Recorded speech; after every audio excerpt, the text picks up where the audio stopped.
again, a vessel being used. You'll see that there is edge artifact from both sides of the vessel. It's also demonstrating that posterior acoustic enhancement. When you get down deeper than that fluid-filled structure, the area that is not under the fluid-filled structure is darker than the area that is because of beam burnout, right? The beam got burnt out by going through the solid stuff, got less burnt out by going through the liquid stuff. Important practical place where this comes into play is what's the use of all this theory if it doesn't actually affect things? A fast exam. Very commonly, you'll see people do the heart, the upper quadrant views, the bladder. So when I do my upper quadrant views, I turn up my gain, right? I'm trying to get through all this solid stuff, the chest wall, the liver, the kidney, the seed, that pocket between them. And then I go down to my bladder, and there's big dark substance there, and it's just washed out with white stuff deep to it, all this posterior acoustic enhancement. And I'm trying to look for a tiny dark little sliver of fluid, and people haven't reset their gain. So one of those habits you get into over time, oh, turn my gain down because of posterior acoustic enhancement. Reverberation, like in the textbook, we've got some real sludge in this gallbladder. We also have sound waves that come down and they hit some of these planes and they bounce back up into other planes in the body wall and they bounce back down into the tissue.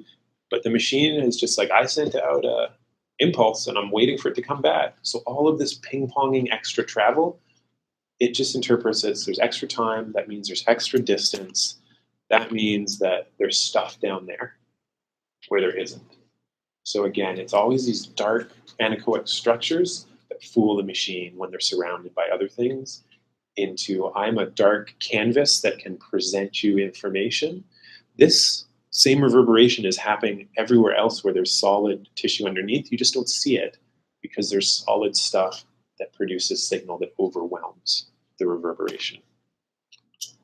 And ring down, it's just the name we give to one particular kind of reverberation when it's happening in a very tight space.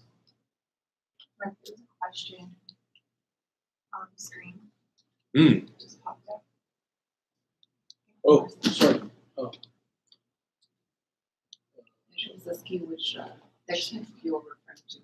Ah.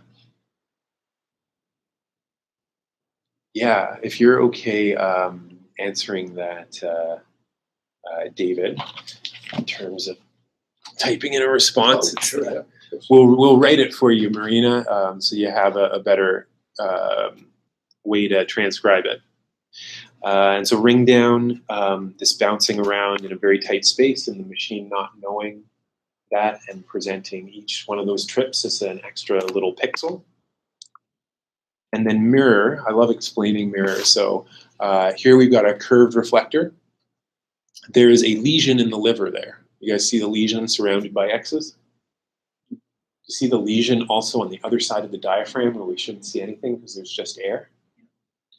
So the blue-green lines, that's the real deal. That's the probe sending an impulse to hit the lesion, and then it bounces back and produces a real image. But next to it, where you see the yellow, the red, the pink, that red line comes down, hits the curved reflector, so it doesn't bounce straight back to the probe. It bounces off to the side. It hits the lesion.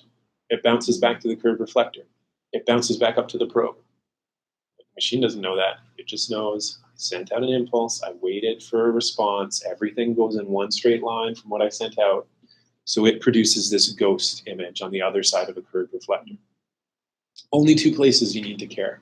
Basically imaging the liver if there's something wrong with it, or even if there's something normal with it, you're going to see liver sometimes in the chest because of that curved reflector flips the mirror image of it into the chest. And sometimes you're going to see ghost heart. So the pericardium, very bright curved reflector. And on the other side of the pericardium, you'll often see a beating heart. Got a little bit of lag in terms of what's presenting on the screen. So I'll get you guys to look at mine here and you just see the beating heart on the other side of the pericardium.